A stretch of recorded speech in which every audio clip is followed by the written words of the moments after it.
Assalamualaikum warahmatullahi wabarakatuh. Saya Hazama Titania Kiara dengan NPM 2011030069. Di sini saya akan menjelaskan tentang materi pembentukan sistem sosial, politik, militer, dan ekonomi dalam fase Madinah. Berikut penjelasan dari saya. Sistem sosial yang diterapkan oleh Nabi di kota Madinah. Yang pertama, sistem persaudaraan. Islam memandang orang-orang muslim sebagai saudara. Sistem persaudaraan ini dibangun oleh Nabi SAW sejak beliau masih berdomisili di Mekah atas dasar kesetiaan terhadap kebenaran dan saling menolong. Setelah Nabi SAW di Madinah, sistem ini terus dimantapkan sebagai modal untuk membangun negara yang kuat. Kedua, ikatan iman. Islam menjadikan ikatan iman sebagai dasar paling kuat yang dapat mengikat masyarakat dalam keharmonisan, meskipun tetap membolehkan, bahkan mendorong bentuk-bentuk ikatan lain, seperti kekeluargaan sepanjang tidak bertentangan dengan prinsip agama. Ketiga, ikatan cinta. Nabi SAW membangun masyarakat Madinah atas dasar cinta dan tolong-menolong. Hubungan antara sesama mukmin berpijak atas dasar saling menghormati. Persamaan si kaya dan si miskin. Dalam masyarakat Madinah, si kaya dan si miskin mulai berjuang bersama atas dasar persamaan Islam dan mencegah munculnya kesenjangan kelas dalam masyarakat. Kelima, toleransi umat beragama.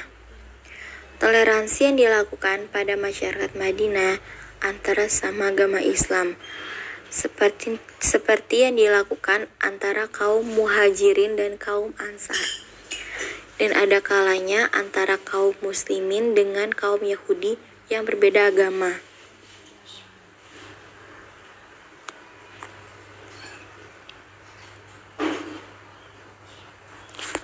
Sistem politik. Dalam perjalanan terbentuknya negara Madinah, banyak faktor yang mempengaruhi model kepemimpinan beliau, mulai dari faktor umat yang mendiami suatu tempat, hingga faktor iklim yang ada. Sistem yang ditawarkan oleh Nabi Muhammad SAW dapat dikatakan bersifat komprehensif dan menyeluruh untuk semua umat. Adapun beberapa komponen pembangunan negara Madinah seperti ketatanegaraan, keperekonomian, dan pemerintahan wilayah yang bersifat sektoral yang disusun oleh beliau adalah satu kesatuan yang padu. Satu hal yang penting dalam sistem politik Islam adalah bahwa kedaulatan itu tidak di tangan rakyat maupun kepala negara atau disebut khalifah, melainkan di tangan syara, aturan dan hukum Islam. Sementara kekuasaan khalifah adalah untuk melaksanakan dan menerapkan hukum syariat Islam. Sistem pemerintah Islam dimulai sejak zaman Rasulullah SAW.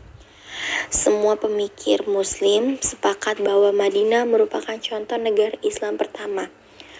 Tugas Rasulullah SAW adalah memimpin masyarakat Islam dalam tugasnya sebagai utusan Allah SWT dan kepala negara Islam Madinah.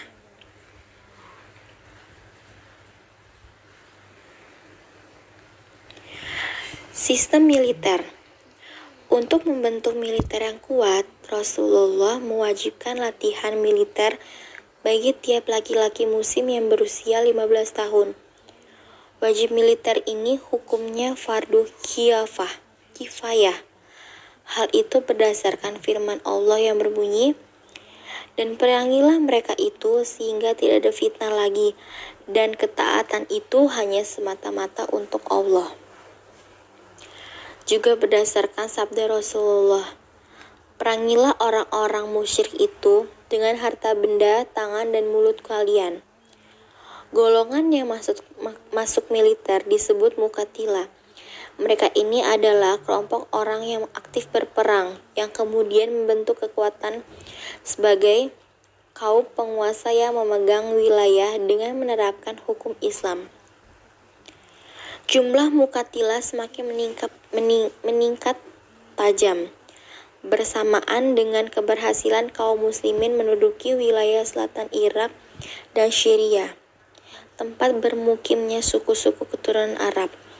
Para Muqattilah lah yang menjadi ujung tombak penyebaran Islam ke seluruh penjuru bumi. Mereka sudah menggadaikan dirinya menjadi angkatan perang Allah. Setiap saat mereka siap berangkat ke medan jihad.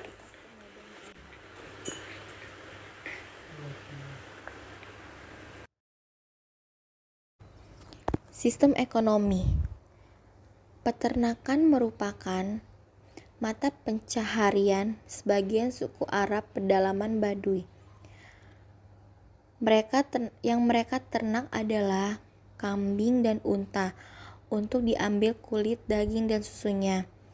Perdagangan banyak dilakoni oleh suku-suku bangsa Arab yang mendiami kota besar yang disebut Ahlul Haddar, dari satu kota ke kota lain, sebagaimana yang mereka teladani dari Nabi Muhammad.